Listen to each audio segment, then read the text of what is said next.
gusto niya lumaban, bakit tumakbo siya?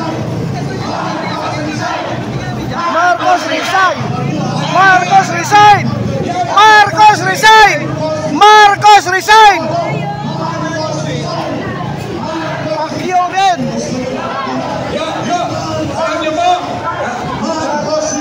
Alam nyo, yan ang ugali ng taos na kinabang sa pera ng gobyerno.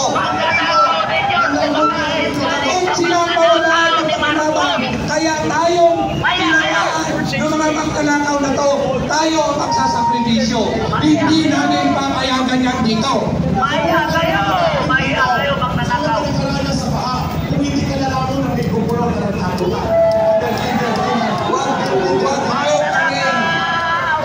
Huwag nyo kami kakantiin. Subukan mo lumapit dito at lumapit kami. Magtanakaw kayo! Lahat ito, kanya-kanyang gastos para lang pumunta rito. Hindi kami binayaran! Puta kita, sinusuportahan lahat ng organisasyon nila. Marcos resign! Marcos resign! Marcos resign! Alam nyo ba ang kasabihan?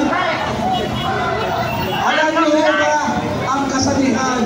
Ang pumoproteksyon sa magnanakaw sa ating gobyerno, magnanakaw na rin sila. Magtanakaw kayo! Ano pa?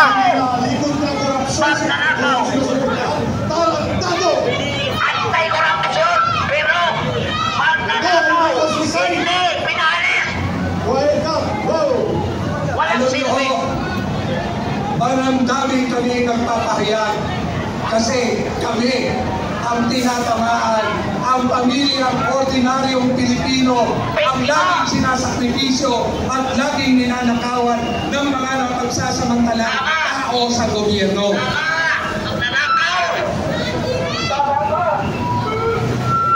Ulitin ko po, kung tutuusin, pwede ako hindi na tumayo dito. Tatlo ang anak ko, isang abogada. Abogada ang anak ko, bunso. Graduate ng UP, graduate ng Ateneo. Yung pangalawa ko, doktora na naglilingkod ngayon sa mamayan. Ang pangalay ko, katuwang ko ngayon sa pagtindig sa katotohanan. Bakit namin ginagawa ito? Dahil mahal namin ang bansang ito, mahal namin ang kapwa Pilipino na naghihirap na pinagsasamantalahan mga namputa ng mga congressman na yan, ng mga politikong yan. Mga kabataan, di ba niya future? Kaya Marcos, resign kami dito. Makakasin at puhuskahan ng kababayan ang kriminal at nandarang congressman. Darating tayo yan. Kaya po, ang araw na to, iba't ibang klase ang kilos protesta. Pero yung dalawang kilos protesta, pinunduhan ng mga magnanakaw ng congressman Dapat at walang magnanakaw politiko at ninyo. administrasyon ng Pangulong Sama kayo dito Marcos. sa